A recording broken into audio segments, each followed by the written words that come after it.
आपला सगळ्यांचं हे आलं होतं की मला बटाट्याची कापं करून दाखव मालवणी मसाल्यामध्ये. तर मी आज ना बटाट्याची कापं करून दाखवणार आहे तुम्हाला. तर आता ही बटाटा मी असं स्लाइस करून घेतलेत आणि ह्याला आता मी मीठ, हळद, मालवणी मसाला आणि थोडंसं चण्याचं पीठ आणि थोडंसं तांदळाचं पीठ आणि रव्यामध्ये मी फ्राय करून दाखवणार आहे. जसं आमच्याकडे मालवणात बनवतात तसंच सेम करायचं. आणि ही अशी बटाट्याची कापं ना लहान मुलांना खूप आवडतात. तर आपण आता स्टार्ट करूया रेसिपीला. हळद,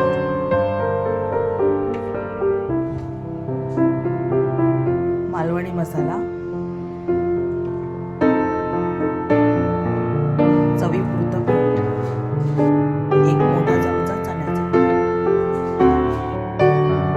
2 चमचे थोडासा हळद, 1 चमचा टाका, 2 चमचे बस. व्यवस्थित असं मॅरिनेट करून थोडं सुकं वाटलं तर थोडंसं पाणी टाकायचं, थोडं जास्त नाही.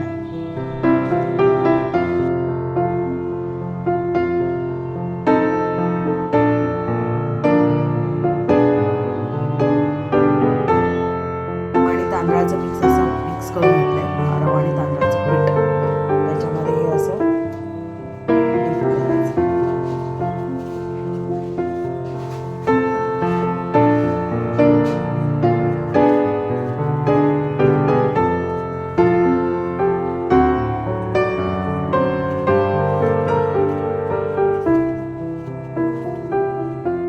तेल गरम झालंय, तेलामध्ये टाकून घेऊया.